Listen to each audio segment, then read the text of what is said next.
كده اللهم بارك. كده الرز بلبن يا جماعه اهو.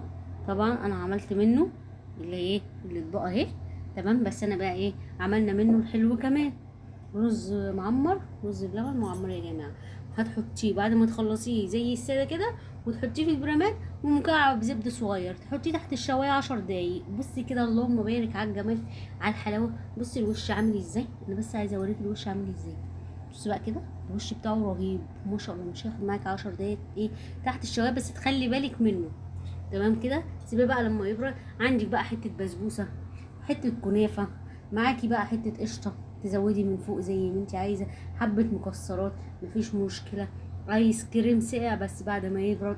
بصي هتاكلي احلى رز بلبن معمر، رز بلبن الساده اهو. بصي ما شاء الله. بصي بصي عامل ازاي اهو، ماسك يا جماعه ماسك. انا بس عشان عايزه عشان الكاميرا. بصي ما شاء الله اللهم بارك. بس هو محتاج يبرد خالص يسقع. فطبعا ايه احنا في ايام امتحانات، ايام الرواقه نروق عليهم، نعمل حبه رز معمر، رز بلبن ساده زي ما انت عايزه. مقاديره سهله وبسيطه. طبعا هنزل لكم المقادير يا جماعه تحت الفيديو. اللهم بارك اللهم بارك اللهم بارك اللهم بارك. بص كده، بص الجمال. عايزه تحمري الوش زياده حمريه، يعني عايزه تسيبيه تاني ياخد وش تاني، بس هو مش محتاج يعني. كده حلو قوي اهو، حلوه قوي قوي قوي قوي قوي كده.